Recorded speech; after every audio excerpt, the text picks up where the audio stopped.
Hey there. Subscribe to my channel.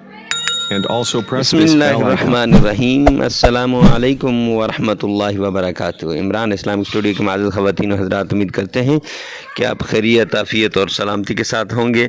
अल्लाह रब्बुल इज़्ज़त से दुआ गो हूँ कि अल्लाह रब्बुल इज़्ज़त आपको खैरियत, आफ़ियत और सलामती के साथ रखे। इमरान इस्लामिक स्टूडियो के रूहानी वज़ाइफ़, कुरानी वज़ाइफ़ और इस्लामी वज़ाइफ़ की दुनिया में आज वजीफ़ा लेकर हम हाज़िर हुए हैं। ये इंतहाई मुहलिक बीमारी का है। ये वजीफ़ा हेपेटाइटिस का है, यानी यरकान का। यरकान काला हो या पीला हो, हेपेटाइटिस ए हो, बी हो, सी हो या डी हो, ये उसके लिए नहायत मुजर्रब वजीफ़ा है।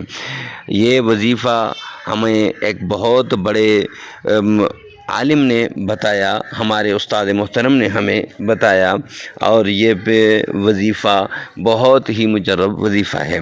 तो माज़ूज़ ख़वातीन और हज़रात, सिर्फ़ हेपेटाइटिस के अंदर जो अलामात होती हैं उसमें जिगर की सोजिश है।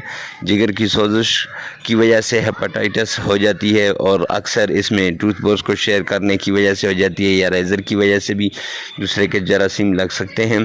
तो इन चीज़ों से एहतियात की जाए, और हेपेटाइटिस ए हो, बी हो, सी हो, उसमें एक दूसरे के साथ अपनी चीज़ें न शेयर की जाएं। हेपेटाइटिस अब मुहलिक बीमारी नहीं रही, अब इसका इलाज हो रहा है, और जहाँ जहाँ इसका इलाज हो रहा है वहाँ वहाँ कुरानी वज़ाइफ़ की वजह से भी हेपेटाइटिस का इलाज किया जाता है।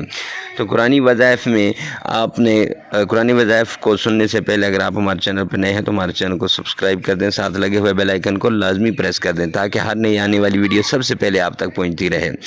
तो चलते हैं आज के वजीफ़े की तरफ।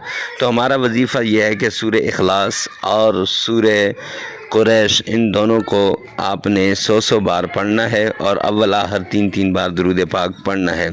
जब दुरूद पाक पढ़ लेंगे, फिर अव्वल आहर इनको 100 बार पढ़ के फिर पानी पे दम करके वो पानी आपने मरीज़ को पिला देना है। जब आप मरीज़ को पिला देंगे तो इंशाअल्लाह उसका मर्ज़ जाता रहेगा।